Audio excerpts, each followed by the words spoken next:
welcome to part 8 of our video series on playing guitar. Now today we're going to be looking at how to change chords, and we're going to be discussing a couple of tricks you can use to speed up your muscle memory when you're doing that. However, you will need to be sitting properly, so hopefully you watched video 4. If you haven't, then I would strongly suggest that you would do that first. And obviously you'll also need to be able to play all the chords in the key of C that we looked at in video 6, and how to play those chords cleanly that we looked at in video 5. So hopefully you've already seen all those things. That's certainly basic knowledge you'll need.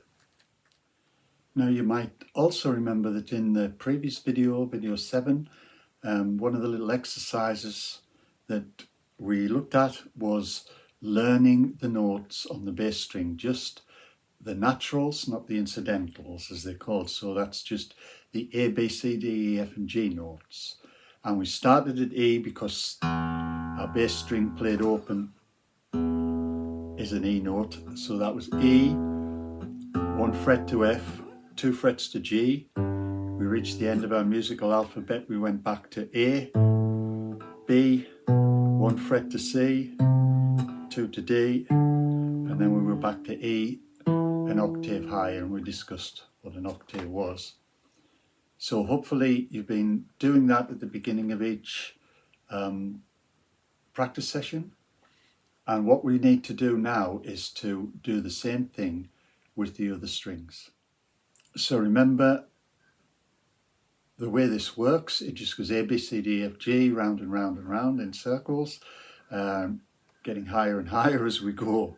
So if we play the open A string, elephants and, donkeys grow big ears, and, A for and, so it's an A note. So here we're starting at the beginning of the alphabet, which is perhaps less confusing than starting in the middle of D. So we play the open A string, and then we've got to know how many steps it is from A to B. Well, there's a little diagram in the last video that shows you that there are 2 steps between A and B. So 2 frets, 2 notes, 2 semitones, I think is the correct musical terminology.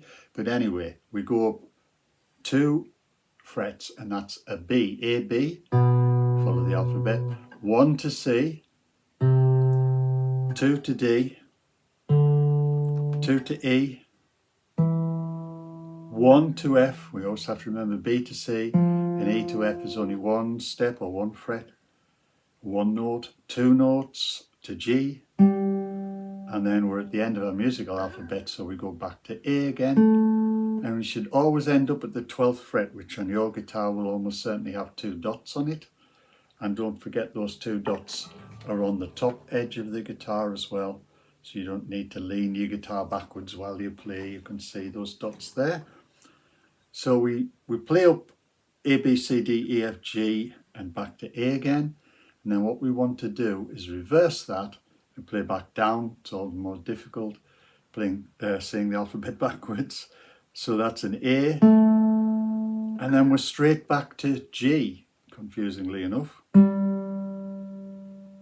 Then we've got F, 1 to E, 2 to D, 2 to C, 1 to B, and then we're back to A again. And what we want to do is we want to go from A back to A, and then from A back down to A again, doing the A, B, C, D, E, F and G notes. Each time you pick up your guitar to have a practice session, do that. If you can go up and down 3 times and you don't make a mistake, then that will program itself into your brain, and then we'll know where all the naturals are on the A string and on the A string. Okay, now when we're working out chord changes, there are 3 things that we need to do, 3 rules if you like, or 3 procedures that we need to follow, and it's the same for every chord change. So let's have a look at what those are. And the first rule is we need to work out the shortest and easiest route from where our fingers are to where they're going. We need to think about which finger is going to do what. The second rule is that one or more fingers must always act as an anchor point or a pivot point and stay in contact with the fretboard whilst the other fingers move, and the roles are then reversed. And the third rule is we don't let our fingers that are moving lose contact with the fretboard. We don't lift them up and put them down again. We use touch and slide and feel our way across the strings as much as possible. I'll demonstrate all this in a moment. Now before we do that, I'll just say these chord changes are either all three fingers together,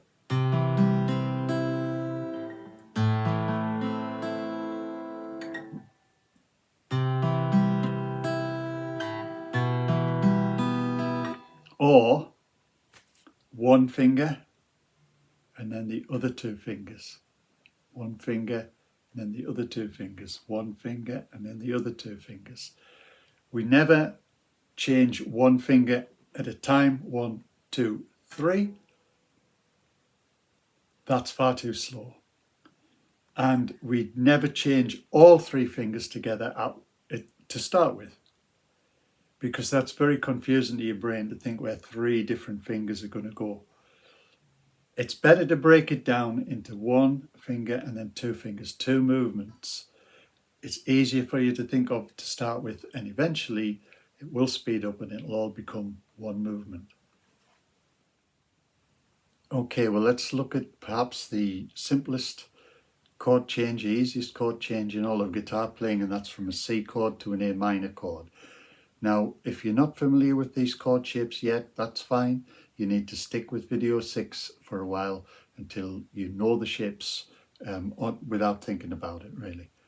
And if you remember, the C chord shape was kind of like this, with our fingers sloping across, and the A minor chord shape was something like that. Well, in fact, it was exactly like that. But what we can work out here is that there are a couple of common fingers. If we look at where our first finger and our middle finger are in the C chord, they're there, and this finger is on the 5th string. And if we look at where they are in the A minor chord, they're in the same place, but our ring finger is on the 3rd string. So it's only really one finger that needs to move. So to apply our rules, we've figured out that we need to keep these two fingers where they are, and we need to move this ring finger. Now, when we do move it, it doesn't fit underneath the middle finger.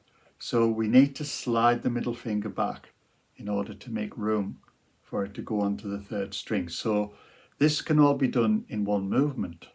So when we're moving from one chord to another, we don't want to bring our fingers right out and then try and get them back down again. The shortest distance between 2 points is what we want. And we want to just relax our fingers and feel our way across the strings a little bit. Now, at first, you'll want to look to see where your fingers are. And don't forget, keep your guitar upright, but lean your head forward and have a look around.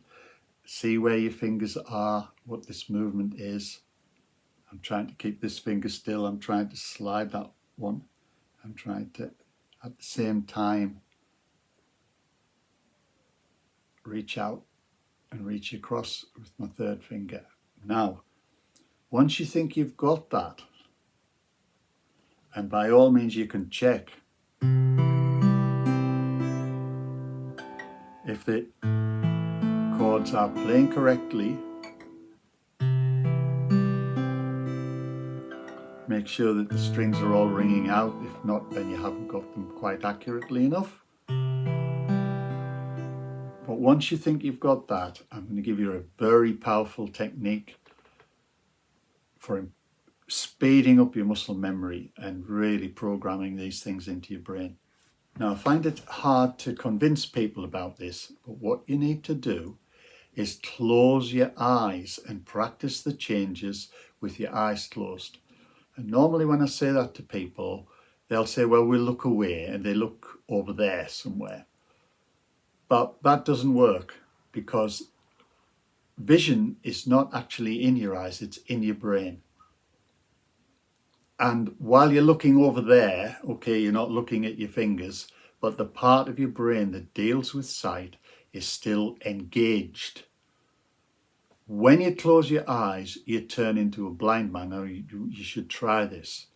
Just try it. You'll see straight away, as soon as you close your eyes, it's almost like your attention goes down your arm and into your fingertips, and you really do start feeling your way around the place. It works. It's a very powerful technique, and this will speed up your muscle memory tenfold, 100-fold. I don't know what it is, but it's really powerful. Trust me, practice with your eyes closed. I did have a pupil who used to practice in the dark. He used to put the room light out so that he couldn't see his fingers. I wouldn't recommend that. You probably fall over things, but close your eyes. Don't cheat, no squinting, no peeping, and practice these things with your eyes closed. You're going to have to be able to do it without looking eventually, but this also speeds up your learning. Okay, well, obviously there are 6 chords in the key of C that we've looked at, and there's a lot of possible changes, and we will meet them all eventually. So what I normally recommend people do, and you can do this with any new chords that you want to learn, is get a piece of scrap paper. I've got piles of scrap paper. I'm always misprinting everything.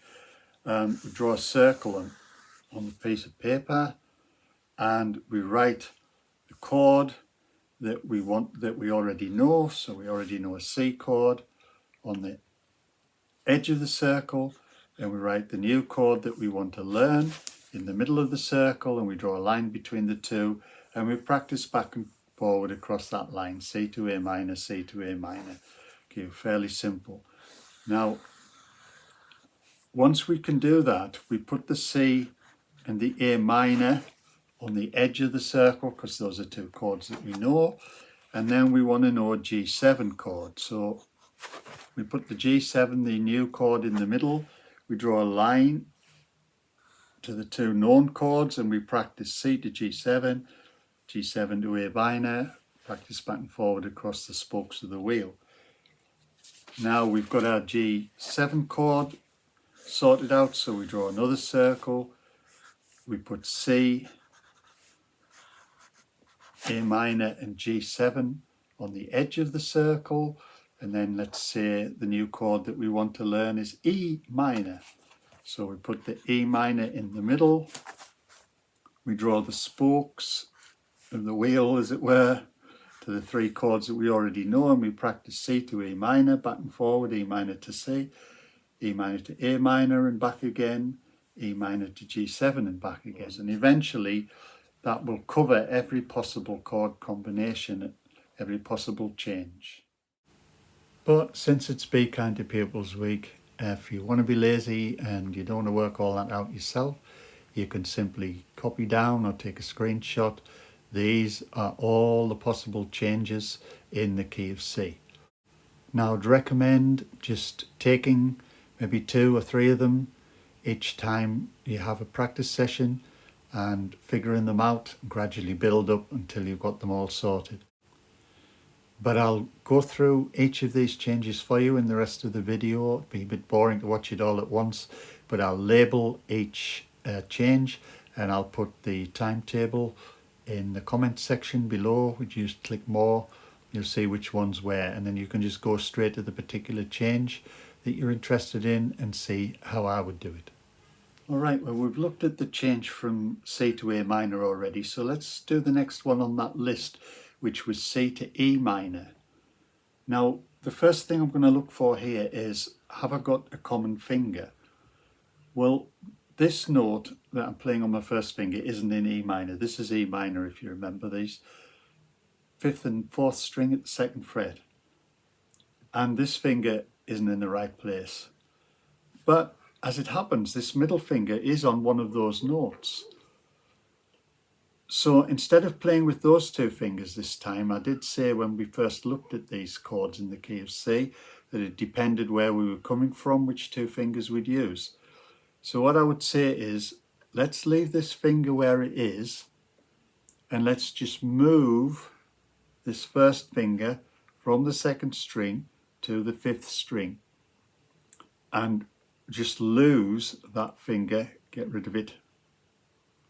And you can notice that this is my pivot point, this is my anchor point. I'm pivoting on this middle finger, that's remaining still while the other two fingers move. This one comes off and this one moves across from the second string to the fifth string. So that's all in one movement. So, and don't forget to play strings. And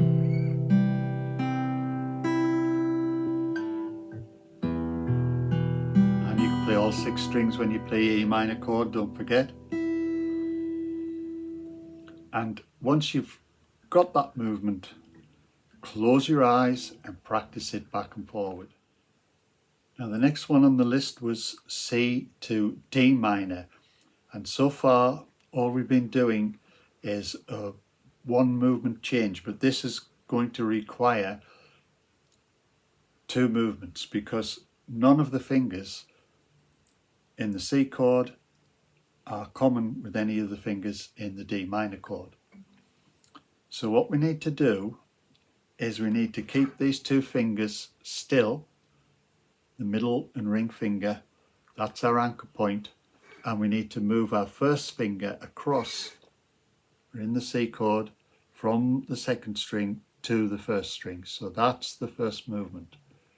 That first finger moves from the second string first fret to the top string first fret.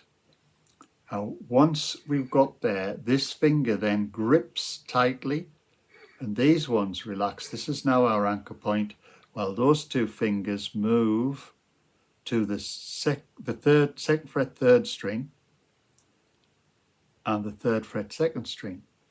Now it's a bit of a strange thing because this only has to move across 1 string, this has to move across 1, 2, 3 strings. So it has to overtake the other finger on the way there. So this takes a little bit of practice. We need to be doing 1, but don't bring it out there. I'm just doing this so you can see what I'm doing. And then 2 movements. And the same when we go back. 1, move the first finger first, and then 2 movements back to C again. Now we don't want to be bringing our fingers right out like that. We want to just slide across the strings, slide across, and slide across. And once you think you've got those 2 chords, and try that one, and then 2. Don't forget we don't normally play the 5th string, I played it there, but it doesn't matter if we do. And then back again.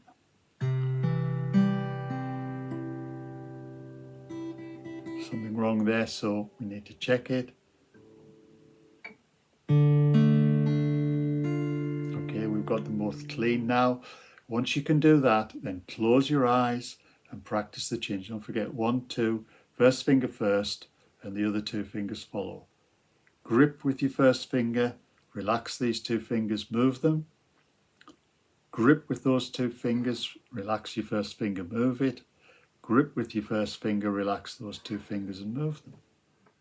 All right, well, we've got all the principles now. We've gone through them in great detail for this first few chord changes, so we can speed up a little bit, you know what we're trying to do.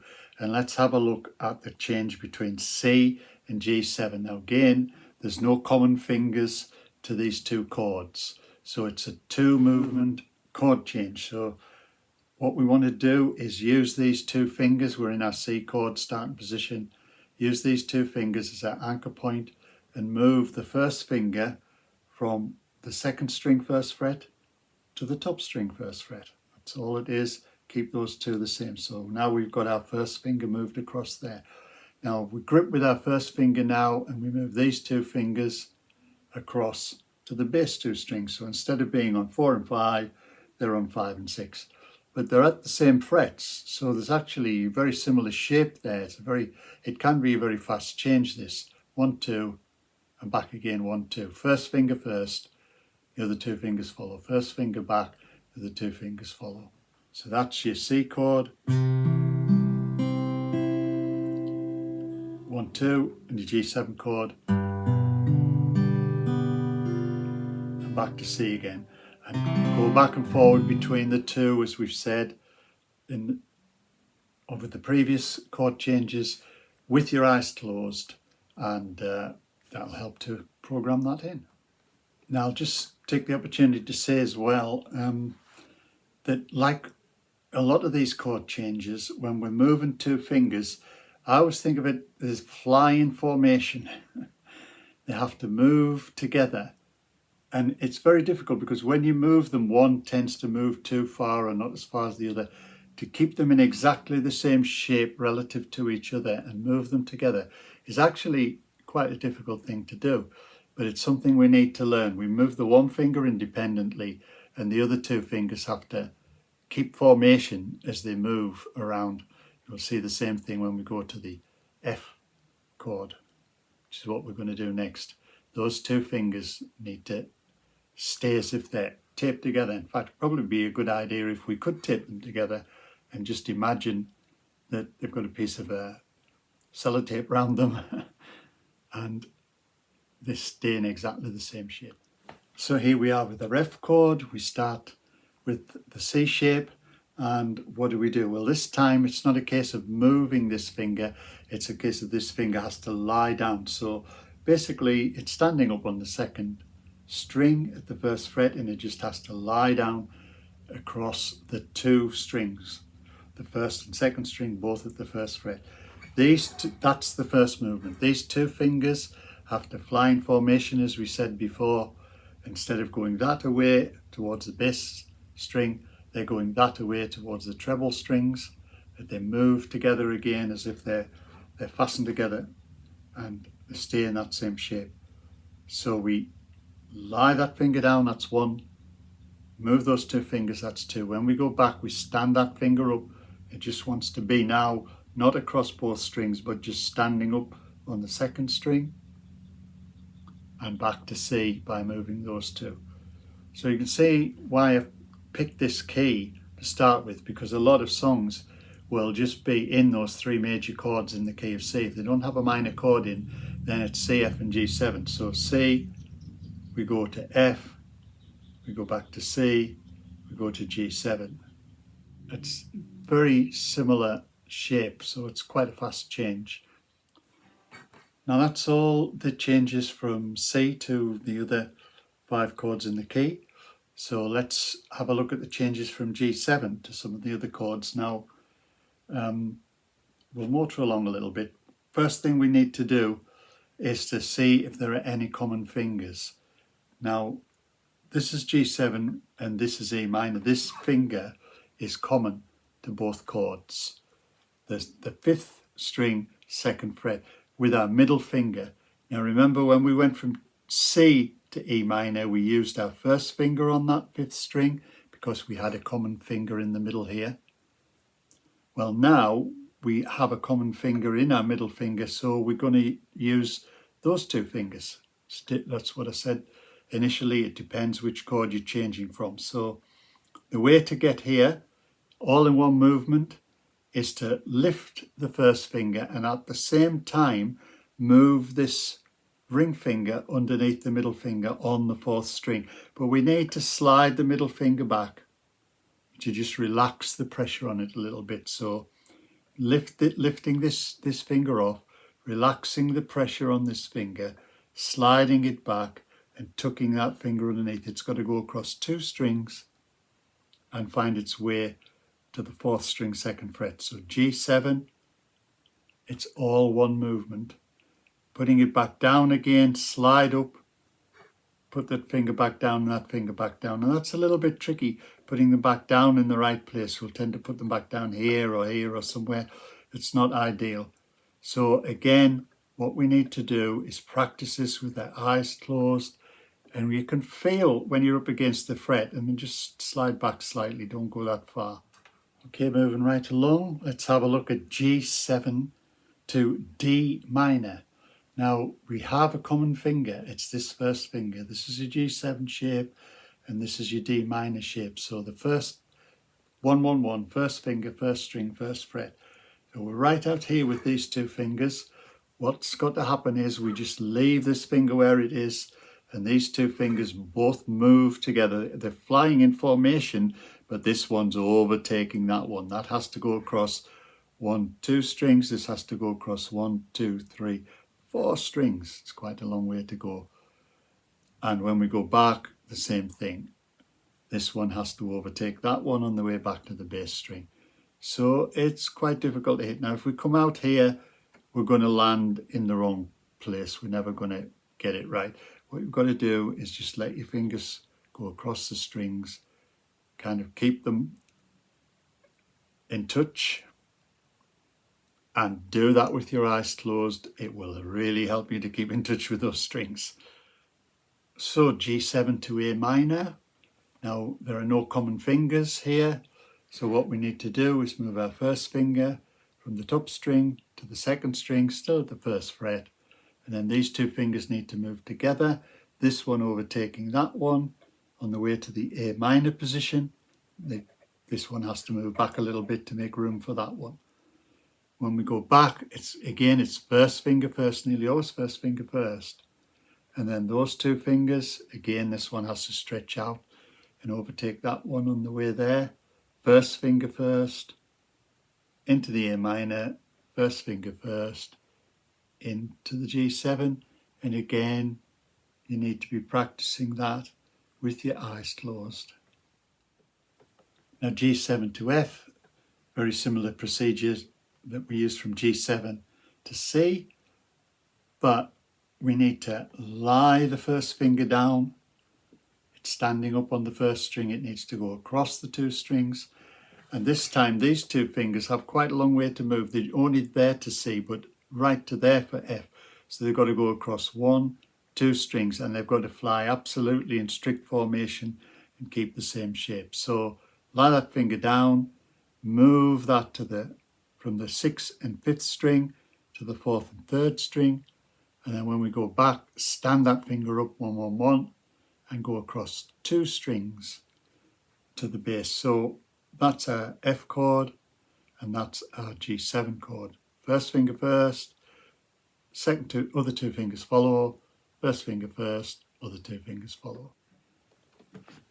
Now we'll look at the 3 changes we haven't looked at for the F chord, and this one's F to D minor. Now we do actually have a common finger here. That's the middle finger. So this is our F shape and this is our D minor shape, and that finger is on the 2nd fret of the 3rd string in both chords. So what we need to do is one movement, stand this first finger up. It's lying across both strings, but it needs to go to the top string by itself, and move this finger across 1, 2 strings from the 3rd fret of the 4th string to the 3rd fret of the 2nd string. This finger is our anchor or pivot point.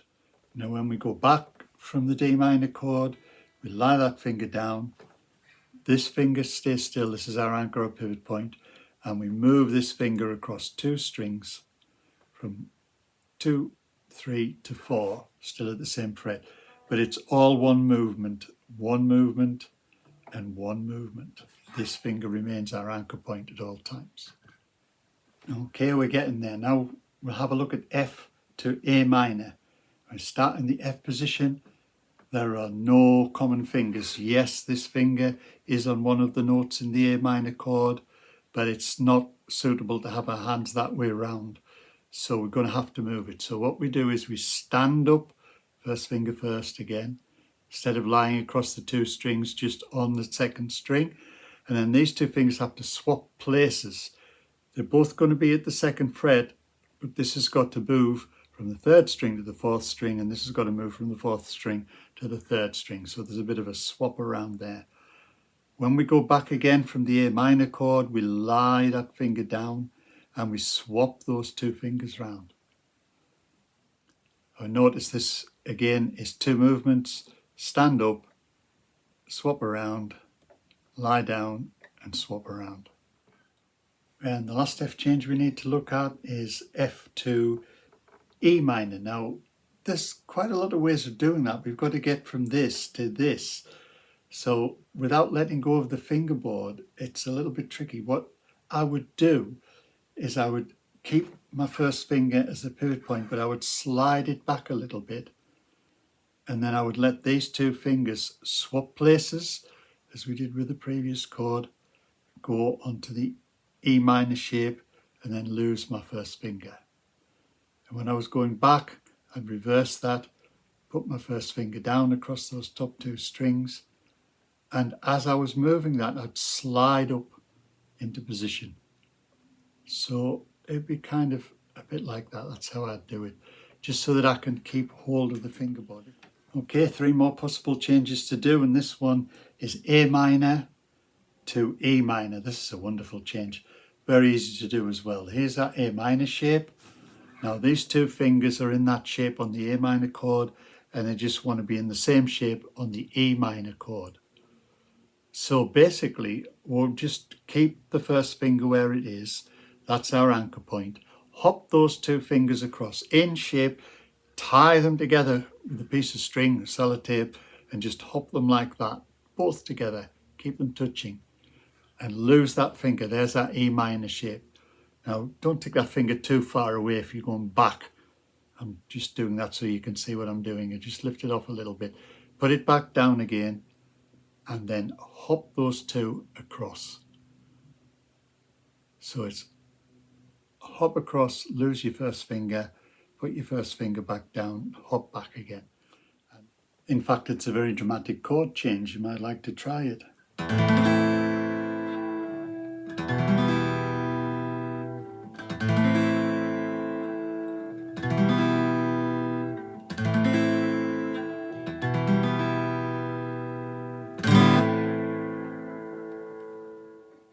Okay, well, A minor to D minor. There are no common fingers, but it's not a very difficult change. We just take our first finger from the second string to the first string, still at the first fret, and then these two fingers need to move into the D minor position. So it's a 2 movement chord change, and we take that first finger, put it back on the second string, and take those 2 fingers and tuck them back into the A minor position. So D minor and A minor.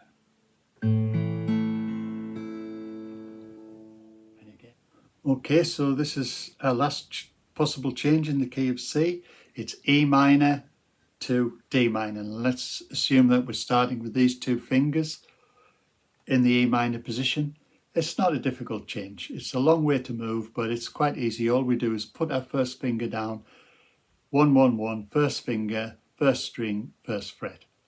And then these 2, we can use that as our anchor point, and we can just pivot on that and go where we want. We want to go to the D minor position, right down there. Now coming back, it's a similar sort of thing. We use the first finger as our anchor point, and we move those 2 fingers back to the E minor position, and then just lift our first finger. So put your first finger down on the top string, move to the D minor position, leave your first finger on the top string, move to the E minor position, and then lift your first finger. Okay friends, well, there's an awful lot to work through there, but as I say, don't take it all at once. Just maybe take 1 or 2 changes each time you have a practice session. Find that place in the video. The timings will be below in the comment section, and just go over the changes gradually. And this is going to take really weeks to work through all these. So don't worry about it, take your time. You'll get there. You don't have to be perfect at them yet. We're just getting into our system where the shapes are and what we need to be doing to move from one to the other. So it's time for me to sign off with yet another pearl of wisdom. So I'll just say, remember friends, a clear conscience is usually the sign of a bad memory.